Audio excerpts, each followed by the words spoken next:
The church basement smelled like coffee and carnations. 35 members of the Davidson family occupied the space in clusters, speaking in hushed tones, balancing paper plates of sandwiches they weren't really eating. Grandma Ruth's photo sat on a table near the front, surrounded by lilies and memories. I stood near the dessert table holding a cup of coffee that had gone cold 20 minutes ago. Across the room, my sister Amanda laughed at something our cousin said. Actual laughter.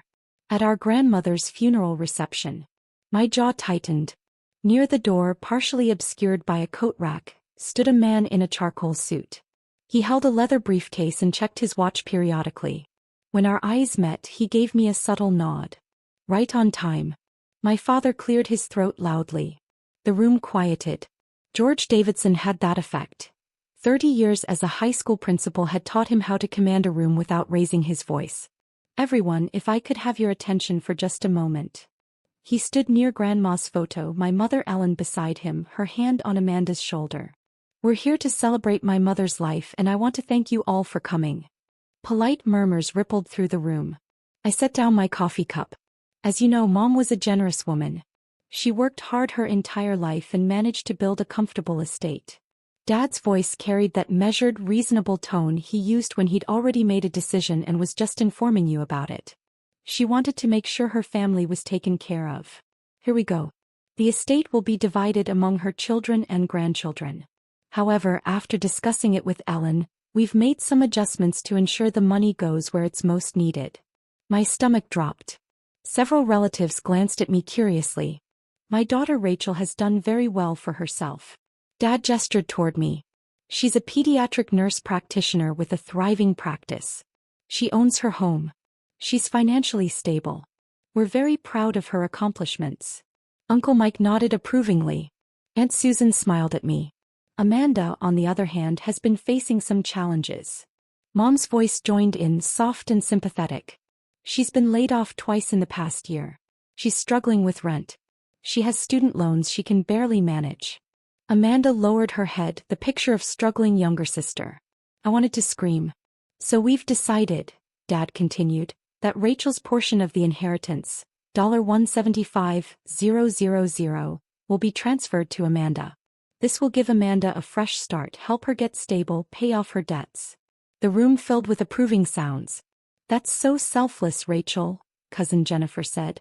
Aunt Karen actually teared up. We knew Rachel would understand, Mom added. She's always been the responsible one. The mature one. She knows what family means. I stood frozen, coffee cup abandoned, watching my parents redistribute my inheritance like it was theirs to give. Actually, I said, my voice cutting through the murmurs, no. The room went quiet. Dad's smile tightened. Sweetheart, this isn't the time. You made it the time. I stepped forward. You just announced to 35 people that you're taking my inheritance and giving it to Amanda. So let's discuss it. Right here. Right now. Rachel. Mom's voice had that warning edge. Your grandmother would want you to help your sister. Don't. The word came out harder than I intended. Don't tell me what Grandma would want. I spent every Tuesday evening with her for the last 3 years. I know exactly what she wanted. Amanda's head snapped up. Dad's face reddened. This is inappropriate, he said sharply. We'll discuss this privately. Like you discussed stealing my inheritance privately? I looked around the room. You want to make this public? Fine. Let's make it all public. Nobody is stealing anything, Mom said quickly. We're making a practical decision as a family. I'm not part of a family decision I was never consulted about. I turned to Amanda. How much do you actually owe in student loans? She blinked. What? Student loans. You said you're drowning in them. How much? That's not relevant, Dad started. $8,000, I said flatly. I called Sally Mae. You co-signed, Dad. I have access to the account records. She owes $8,000. Not exactly drowning. Amanda's face went pale. And the layoffs. I pulled out my phone. You weren't laid off from Bergman Marketing. You quit because your boss asked you to come in before 9 a.m. You weren't laid off from Creative Solutions. You stopped showing up and got fired. How do you? LinkedIn is public, Amanda. So are company reviews where ex-employees vent. I looked at my parents. She's not struggling. She's lazy. That's enough. Dad's hand shot out and grabbed my arm, his fingers digging in hard enough to hurt. You will not speak to your sister that way. You will not disrespect this family. I looked past him to the man by the door. Our eyes met. I nodded once. He walked forward, footsteps echoing in the suddenly silent room. Every head turned. The man was in his mid-50s, gray at the temples, with the kind of crisp, expensive suit that screamed attorney. He carried his briefcase like a weapon. George Davidson? His voice was professional cold. Dad released my arm. Who are you? James Morrison, attorney at law. I represent the estate of Ruth Elizabeth Davidson. He set his briefcase on the nearest table and opened it with 2 precise clicks. I'm here to clarify some serious misconceptions about the distribution of Mrs. Davidson's assets. The room went completely silent. Not a cough. Not a whisper. Just breathing and the hum of fluorescent lights. Mom's face drained of color. We already spoke with the estate attorney. Everything is settled. You spoke with Thomas Burke, yes. He handles probate administration. James pulled out a thick document bound in blue. I handle the trust. The trust Mrs. Davidson established 18 months before her death. The trust you apparently forgot about. Dad's jaw clenched. There's no trust. The Ruth Elizabeth Davidson Irrevocable Trust, executed on March 15, 2 years ago. Notarized. Witnessed. Filed with the county. James opened the document. Would you like me to read the relevant portions aloud, or shall we discuss this privately? Aloud, I said. Since you made the announcement public, Dad. Let's keep it public. James didn't smile, but his eyes flickered with approval. Very well. I, Ruth Elizabeth Davidson, being of sound mind, do hereby establish this irrevocable trust for the benefit of my granddaughter, Rachel Marie Davidson. You could have heard a pin drop.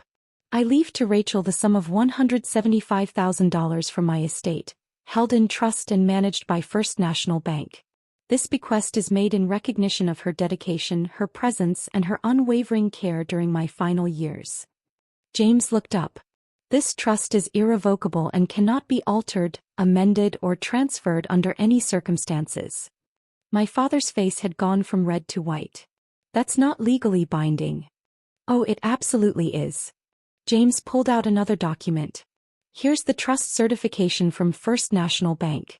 Here's the account statement showing the current balance. $175,000 held in Rachel's name. Here's the distribution authorization, requiring only Rachel's signature to release the funds. He laid each paper on the table like cards in a poker game. Your mother created this trust specifically to protect Rachel's inheritance from exactly this scenario.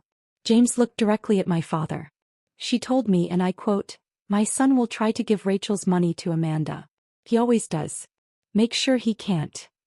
The room was so quiet I could hear my own heartbeat. That's a lie, Mom whispered. Ruth would never. I have the audio recording of our meeting. James tapped his briefcase. Mrs. Davidson insisted I record it. Would you like to hear your mother-in-law explain in her own words why she didn't trust you with her granddaughter's inheritance? Dad's hands trembled. You have no right. I have every right. I'm the trustee. And you've just committed attempted theft by deception. James pulled out yet another document. This is a cease and desist letter. You will make no further claims to Rachel's inheritance. You will publicly retract your statements about transferring funds. And you will not contact Rachel about this matter again. She's our daughter. Mom's voice cracked. You can't tell us we can't talk to our own daughter. I can tell you that any further attempts to coerce, manipulate, or pressure her regarding this inheritance will result in legal action. James's voice never rose, never wavered. Including potential criminal charges for elder abuse. Attempting to circumvent a deceased woman's explicit wishes qualifies in this state. Uncle Mike stood up. George, maybe you should. Shut up, Mike. Dad's voice was raw. He stared at me. You planned this. You brought a lawyer to your grandmother's funeral. I protected myself. My voice was steady now. Grandma told me to. She sat in my living room 6 months before she died and said, Rachel, your father is going to try to take your money and give it to Amanda. He's been doing it your whole life. Don't let him. Tears burned my eyes, but I didn't let them fall. She was right. She knew you better than you thought she did. Amanda was crying now, mascara running. Rachel, please. I really do need help. Then ask for help. Don't let Mom and Dad steal from me to give to you. I looked at my sister. How much of the $27,000 I've loaned you over the years have you paid back? She went very still. 0. The answer is 0. I pulled out my phone and opened my banking app. I have every Venmo transfer. Every loan. Every emergency that was actually concert tickets or designer bags or weekend trips. I turned the screen so the room could see. $27,000. Never repaid. Aunt Susan gasped. Cousin David's eyes widened. But sure, Dad. Tell me again how I'm the selfish one. James closed his briefcase.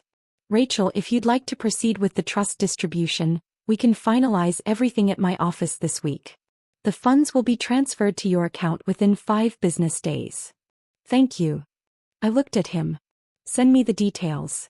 He handed me a business card.